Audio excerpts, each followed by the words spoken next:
অজ্ঞাত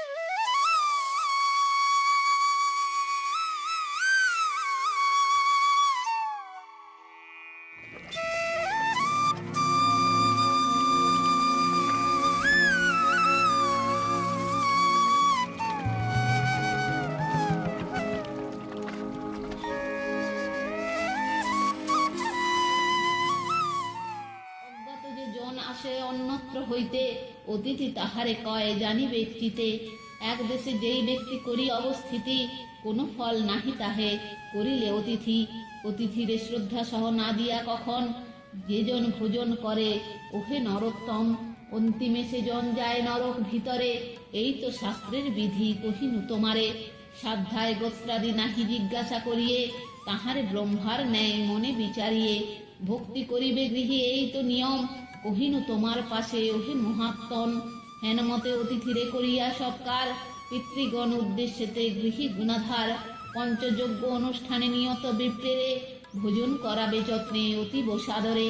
পরে সে অন্যাগ্র রায় করিয়া উদ্ধার, ক্ষত্রিয় বিপ্রেরে দিবে ওহে গুণাধার। 3 বার সন্ন্যাসীরে ভিক্ষা দান দিবে, ব্রহ্মচারী গণে ভিক্ষা এরূপে অর্পিবে। ঐশ্বর্য থাকিতে কোনো ভিক্ষুকে কখন, বিমুখ না করিবে জানিবে রাজন। ব্রহ্মচারী আদি করি যেই কোনো জন, অতিথি রূপেতে যদি করে আগমন। গৃহস্থ বিধানে তার করিবে সৎকার, এহেন শাস্ত্র বিধি শুনো গুণাধার। অতিথিরে যোগ্য অন্ন করিলে প্রদান, মুক্তি লাভ করে সেই শাস্ত্রের বিধান। অতিথি নিরাশ হয় যাহার ভবনে, পুণ্য নাশ হয় তার শাস্ত্রের বিধানে। তার পুণ্য সে অতিথি করিয়া গ্রহণ, আপনি দুষ্কৃতি দিয়া করেন গ্রমণ। ধাতা প্রজাপতি ইন্দ্র বন্যী বসুগণ, সূর্যাদি অতিথি বেশে আসেন কখন। এই হেতু বিমুখ করিলে অতিথিরে, মহাপাপ আসি তারে সেই ক্ষণে ঘেরে। অতিথিরে পরিত্যাগ করি যেই জন, আপনি উদর পুরি কর হে ভোজন। সেজন অনন্তকাল নরক ভেতরে, দারুণ যাতনা পেয়ে অবস্থান করে। স্বদেশবাসিনী নারী অথবা গর্ভিণী, দরিদ্র বালক বৃদ্ধ কিংবা নৃপমণি, সবারে সংস্কৃত অন্ন করিলে প্রদান। এই তো শাস্ত্রের বিধি জানিবে ধীমান। তাহাদের মধ্যে আসি যেই কোনো জন, আতিথ্য গ্রহণ করে শুনো যশোধন। তাহারে ভোজন নাহি করিয়া প্রদান, মনসুখে খায় নিজে ওহে মতিমান। ইহলোকে পাপ ফল ভুঞ্জি সেই জন, অন্তিমে নিরয় মাঝে হয় নিপতন। শ্লেষ্ম পুঁজ সেই স্থানে করিয়া আহার, মহাকষ্ট পেয়ে সদা করে হাহাকার। অস্নাত ভোজন যদি করে কোনো জন, মলাহার হয় তার শাস্ত্রের বচন। জপহীন হয়ে যদি কোনো জন খায়, তার পক্ষ হয় পুঁজ শনিতের প্রায়। অসংস্কৃত অন্ন যদি কর এ ভোজন, মলমূত্র সম হয় জানিবে রাজন। যেরূপে ভোজন করিলে পাপ নাহি হয়, বল বীর্যশালী হয় মানব নিচয়। শত্রু ক্ষয় করিবারে যেই জন পারে, শুনো শুনো সেই কথা বলিব তোমারে। স্নান শেষে রত হয়ে যেই সাধুজন, দেব ঋষি পিতৃগণে করিয়া তর্পণ।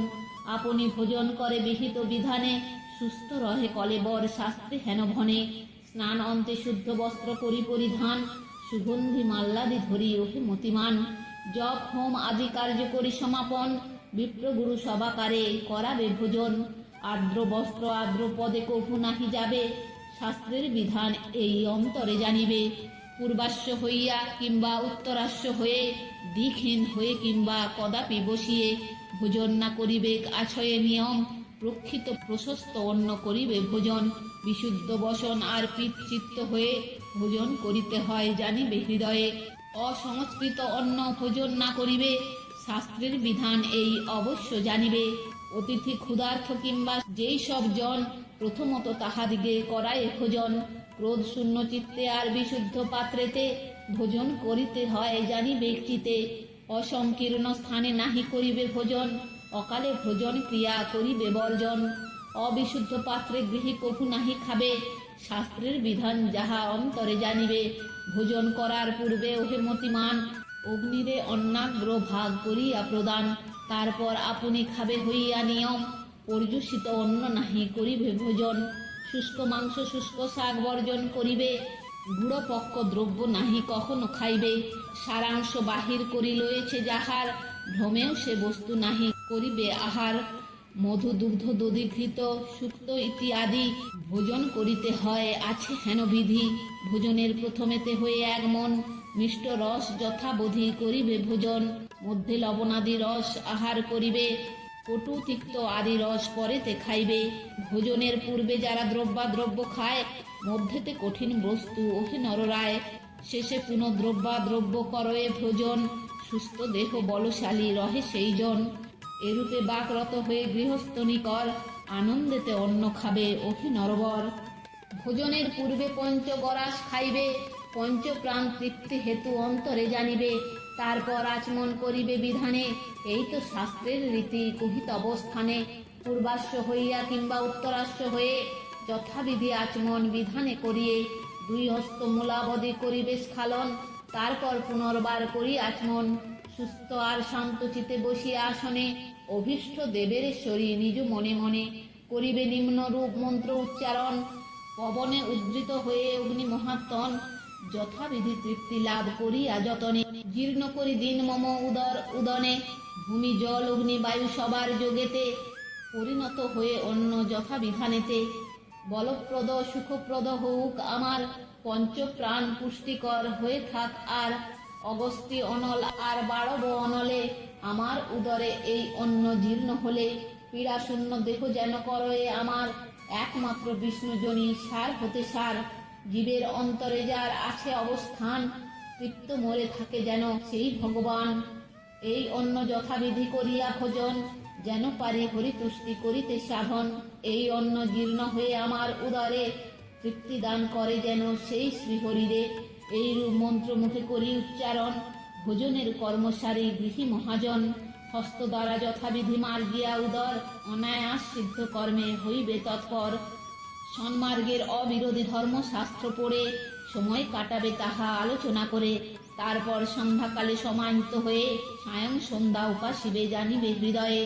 নক্ষত্রেরা অস্তগামী যেই কালে হয়, তার পূর্বে আচমন করিয়া নিশ্চয়, করিবে প্রাতঃ সন্ধ্যা এই তো নিয়ম। আর সূর্য অস্তগামী হইবে যখন, তাহার পূর্বেতে সায়ং সন্ধ্যা উপাসিবে, শাস্ত্রের বিধান এই অন্তরে জানিবে। জনন অশৌচ হলে কিংবা পীড়া হলে, কিংবা ভয় উপস্থিত হলে কোনো কালে, সন্ধ্যা অনুষ্ঠান নাহি করিবে তখন, এই তো শাস্ত্রের বিধি ওহে মহাত্মন। সূর্য উদয়ের পরে উঠে যেই জন, সূর্যাস্ত হবার পূর্বে কর এ শয়ন। সন্ধ্যা বিধি অতিক্রম সেই নরে করে, পাপ আদি সেই জনে অবশ্যই ঘারে। প্রায়শ্চিত্ত করা হয় উচিত তাহার, শাস্ত্রের বিধান এই কহিলাম সার। সূর্য উদয়ের পূর্বে করি গাত্রোত্থান, পূর্ব সন্ধ্যা উপাসনা করি বেধিমান। সূর্যাস্ত গমনের পূর্বে সাধু মহামতি, করিবেক সায়ং সন্ধ্যা শাস্ত্রের ভারতী। বিবিধ সন্ধ্যার সেবা যেই নাহি করে, তামিশ্র নগরে গিয়া সেই জন পড়ে। গৃহস্থের পত্নী যিনি ওহে মহাত্মন, সন্ধ্যাকালে পাক দ্রব্য করি আহরণ। বিশ্বদেব উদ্দেশ্যেতে বলিদান দিবে, মন্ত্র শূন্য সেই বলি অন্তরে জানিবে। চণ্ডাল দিগকে বলি করিবে প্রদান, গৃহস্থের প্রতি আছে রূপ বিধান। সেকালে অতিথি যদি করে আগমন, স্বাগত জিজ্ঞাসা তারে করিয়া তখন। তাহার চরণ ধৌত করায় সাদরে, বসিতে আসন দিবে অতি যত্ন করে। যথোচিত সৎকার আদি করি তারপর, অন্ন আর শয্যা দিবে ওহে বিজ্ঞবর। অতিথি সৎকার যদি দিবাতে না করে, তাহাতে যে পাপ হয় আপন শরীরে। রাত্রিতে বিমুখ যদি করে কোনো জন, 8 গুণ পাপ হয় শাস্ত্রের লিখন। অতএব অস্তগামী হলে দিবাকর, যদ্যপি অতিথি আসে ওহে গুণাধর। সাধ্য অনুসারে তার করিবে সৎকার, ইহাই গৃহীর ধর্ম জানিবেক সার। এরূপে অতিথি সেবা করে যেই জন, সর্বদেব পূজা তার হয় সম্পাদন। সাকান্ন অথবা জল করিয়া প্রদান, রাত্রিতে অতিথি পূজা করে যে ধীমান। পরম ধরম সেই করে উপার্জন, শাস্ত্রের বিধান এই করি নুবর্ণন।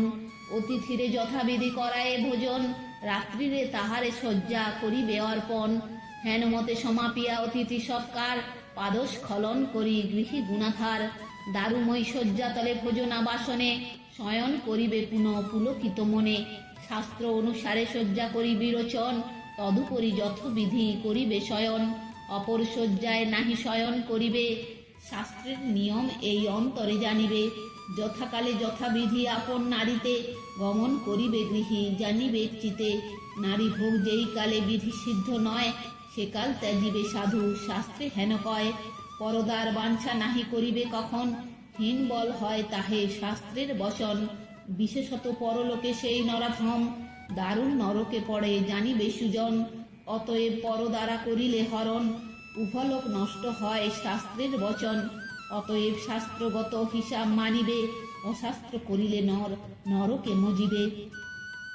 তো বন্ধুরা, আজ এই পর্যন্তই।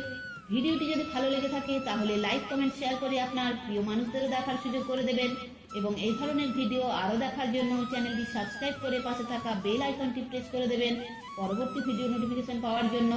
সবাই ভালো থাকবেন, সুস্থ থাকবেন, আনন্দে থাকবেন।